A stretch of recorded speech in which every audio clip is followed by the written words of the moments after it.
Hello guys, എല്ലാവർക്കും സുഖമല്ലേ? നല്ല വെയിലുള്ളൊരു ദിവസം. എന്താ ഇവിടെ നടക്കുന്നതല്ലേ? വീടിന് പുറകിൽ ചെറിയൊരു വെജിറ്റബിൾ ഗാർഡൻ സെറ്റ് ചെയ്യുന്ന പരിപാടിയാണ് അവിടെ നടക്കുന്നത്. ഞങ്ങളുടെ ഒരുപാട് കാലത്തെ ആഗ്രഹമായിരുന്നു വീടിന് പുറകെ കുറച്ച് വെജിറ്റബിൾസ് നടണം, അതിൻ്റെ അകത്തുണ്ടാക്കിയ വെജിറ്റബിൾസ് കൊണ്ട് ഭക്ഷണം കഴിക്കണം. എല്ലാത്തിനും ഒരു ആത്മസുഖം അല്ല പിന്നെ.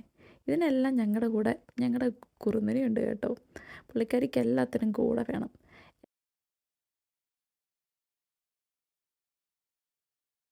അങ്ങനെ ഞങ്ങൾ കുറേ നാളായിട്ട് തപ്പുമായിരുന്നു ഞങ്ങൾക്ക് പറ്റിയൊരു വെജിറ്റബിൾ ബെഡിനുള്ള ആക്സസറീസൊക്കെ. ആമസോണിലും മറ്റ് വെബ്സൈറ്റിലും ഒക്കെ തപ്പി നോക്കി. പക്ഷെ ഞങ്ങൾക്ക് പറ്റിയതും ബഡ്ജറ്റ് ഫ്രണ്ട്ലി ആയിട്ടും ഒന്നും കിട്ടിയില്ല. ഇതിൻ്റെ സെർച്ച് അവസാനം എത്തിയത് ബി&ക്യൂവില. അവിടെ ചെന്നിട്ട് കുറച്ച് തടിയൊക്കെ വാങ്ങിച്ച് അത് ഞങ്ങൾ തന്നെ മുറിച്ച് സെറ്റ് ചെയ്ത് കഴിഞ്ഞപ്പോഴത്തേക്കാണ് അതിൻ്റേതായൊരു സന്തോഷം ഞങ്ങൾക്കുണ്ട് കേട്ടോ. അത് വളരെ ബഡ്ജറ്റ് ഫ്രണ്ട്ലി ആയിരുന്നു. അതാണ് മെയിൻ കാര്യം. വെച്ചെല്ലാം റെഡിയാക്കി വന്നു കഴിഞ്ഞപ്പോഴത്തേക്ക് ഒരു കാര്യം മനസ്സിലാക്കി, അതിനിടാനുള്ള കമ്പോസ്റ്റ് നമ്മുടെ കയ്യിലില്ല. വീട്ടിലുള്ള അല്ലറ ചില്ലറ സാധനങ്ങളൊക്കെ ഇട്ട് നോക്കി, അതൊന്നും തികയുന്നില്ല. പിന്നെ ഞങ്ങൾ പോയി റേഞ്ചിൽ പോയി ഒരു സെറ്റ് സാധനങ്ങളെല്ലാം വാങ്ങിച്ചുകൊണ്ട് വന്നു.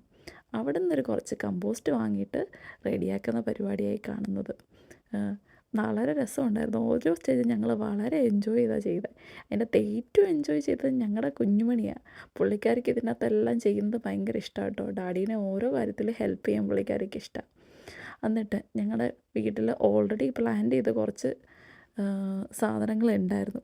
അതെല്ലാം ആണെങ്കിൽ ഓരോ ആനിമൽസ് വന്ന് പെറുക്കി തിന്നത് കാരണം അതൊന്നും അവിടെ സേഫ് അല്ലാത്ത കാരണം അതെല്ലാം റീപ്ലാന്റ് ചെയ്യുന്ന പരിപാടിയായി കാണുന്നത്. അങ്ങനെ ഇതിൻ്റെ ഏകദേശം പരിപാടിയൊക്കെ ശരിയായി. ശരിക്കും ഞങ്ങൾ ഓരോന്നും എൻജോയ് ചെയ്യുമായിരുന്നു കേട്ടോ, പ്രത്യേകിച്ച് ഞങ്ങളുടെ കൊച്ച്. ഇത് കാണുമ്പോൾ തന്നെ ഒരു സന്തോഷമാണ്. ഇതിൻ്റെ ബാക്കി വീഡിയോ പിന്നെ കാണാം കേട്ടോ. Thank you for watching.